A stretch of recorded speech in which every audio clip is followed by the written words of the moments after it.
حج کے ارکان کتنے دنوں پر مشتمل ہیں؟ 5۔ پہلا کون سا ہے؟ 8، دوسرا 9، تیسرا 10، 11 اور 12۔ یہ 5 ایام آپ نے یاد رکھنے ہیں، 8 ذوالحجہ، 9 ذوالحجہ، 10 ذوالحجہ، 11 ذوالحجہ، 12 ذوالحجہ۔ 8 ذوالحجہ کا دن ہم نے گزارنا ہے مینا میں، وہاں پڑھیں گے 5 نمازیں۔ 5 نمازیں مینا میں پڑھنا سنت ہے، اور پہلی نماز ہوگی ظہر۔ پہلی کون سی پڑھیں گے؟ پھر عصر، پھر مغرب، اگلی عشاء، اور پھر فجر۔ یہ فجر کی نماز ہم ادا کریں گے تو یہ کون سی تاریخ ہو جائے گی؟ 9 ذوالحجہ۔ شاباش۔ اچھا، 9 ذوالحجہ کا دن it's the most important day of Hajj. یعنی اگر آپ کو کوئی کہتا ہے کہ حج کس دن ہوتا ہے، حج ہوتا ہے 9 ذوالحجہ کو، یاد رکھیے گا۔ حج کا دن کون سا ہے؟ 9 ذوالحجہ۔ یہ وقوف عرفہ، یہ حج کا رکن اعظم ہے، دا موسٹ امپورٹنٹ رکن آپ کہہ لیں۔ حج کے 3 فرائض ہیں، احرام پہننا، نیت کرنا اور طواف الزیارہ، لیکن رکن اعظم ہے وقوف عرفہ۔ تو وقوف عرفہ جو ہے یہ موسٹ امپورٹنٹ ڈے ہے۔ 9 ذوالحجہ کا دن آپ نے عرفات میں گزارنا ہے۔ اچھا، اب 9 ذوالحجہ عرفات میں جب آپ پہنچیں گے تو وقوف عرفہ کا جو وقت شروع ہوتا ہے، جب جس کو کہیں کہ عرفات کے دن کا وقوف کا وقت شروع ہوتا ہے، جب ظہر کا وقت شروع ہوتا ہے نا، تو یہ وقت شروع ہو جاتا ہے۔ سبحان اللہ۔ جیسے ہی ظہر کا وقت شروع ہوا، جتنے لوگ عرفات میں احرام کی نیت کے ساتھ موجود ہیں وہ سب کے سب حاجی ہو جاتے ہیں۔ لیکن عرفات سے غروب آفتاب تک نہیں نکلنا ہے۔ جب تک غروب آفتاب، مغرب کا ٹائم نہ ہو جائے، آپ نے عرفات نہیں چھوڑنا۔ جو اس سے پہلے نکل جاتا ہے اس پر دم ہو جائے گا۔ تو یاد رہے، ظہر کے وقت میں ظہر پڑھنی ہے، عصر کے وقت میں عصر پڑھنی ہے۔ اپنے اپنے خیموں میں پڑھیں یا جماعت کر لیں اور وہاں عبادت کریں، دعائیں کریں۔ غروب آفتاب سے پہلے پہلے عرفات کو نہیں چھوڑنا ہے۔ اب جب غروب آفتاب کے بعد آپ نکلیں گے تو اب جانا ہے مزدلفہ، اور مزدلفہ پہنچ کر اللہ کی شان دیکھیں۔ عرفات میں مغرب کا وقت ہو گیا ہے، مگر مغرب پڑھنے کی اجازت نہیں ہے۔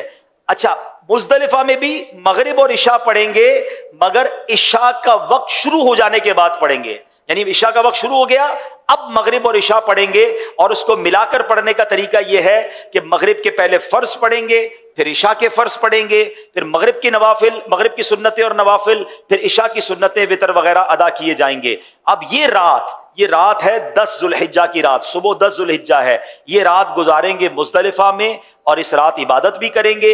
اور یہاں فجر کی نماز پڑھنا یا فجر کے وقت میں یہاں ہونا ضروری ہے، کیونکہ مزدلفہ کا جو وقوف کا وقت ہے یہ جب شروع ہوتا ہے کہ جب فجر کا وقت شروع ہوتا ہے۔ اچھا، اب صبح ہو گئی۔ یہ صبح کون سی ہے؟ کون سی تاریخ ہو گئی؟ 10 ذوالحجہ۔ پاکستان میں کیا ہوتا ہے؟ کون سی عید ہوتی ہے؟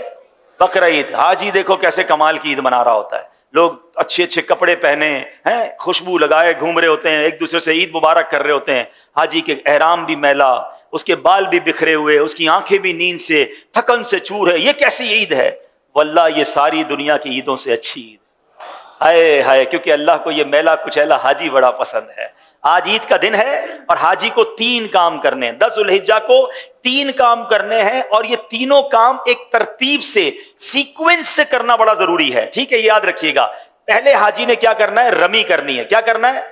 اس کو رمی کرنی ہے شیطان کو کنکریاں مارنی ہے، بڑے شیطان کو۔ اس دن ایک ہی جمرے کو، ایک ہی شیطان کو کنکریاں مارنی ہے، 7 پتھر مارنے ہیں۔ رمی کرنے کے بعد حاجی نے کیا کرنی؟ قربانی۔ کیا کرنی ہے؟ اچھا، رمی کر لی تو قربانی، جو بھی کرنے والا اس کو بتائیں گے میں نے رمی کر لی، وہ اس کی قربانی ہو جائے گی۔ قربانی ہو گئی تو اس کے بعد حاجی نے حلق کروانا ہے یا قصر کروانا ہے، تقصیر کرنی ہے، بال اتروانے ہیں۔ اب وہ احرام سے فارغ ہو گیا۔ جناب والا کتنے دن ہوئے ہیں؟ 2.25 دن تو ہوئے ہیں۔ 10 ذوالحجہ 8 کو تو احرام باندھا تھا اور 10 کو فارغ ہو گیا۔ ٹھیک ہے، تو نو ٹینشن ایٹ آل۔ اب ساری پابندیاں ختم ہو گئی ہیں احرام کی، خوشبو بھی لگائیں، سلے ہوئے کپڑے بھی پہنے، انجوائے کریں۔ صرف ایک پابندی باقی ہے جو مرد و عورت کی پابندی ہے۔ اب جب طواف الزیارہ کر لیں گے وہ پابندی بھی ختم ہو جائے گی، تو ٹینشن احرام کی نہیں لینی ہے۔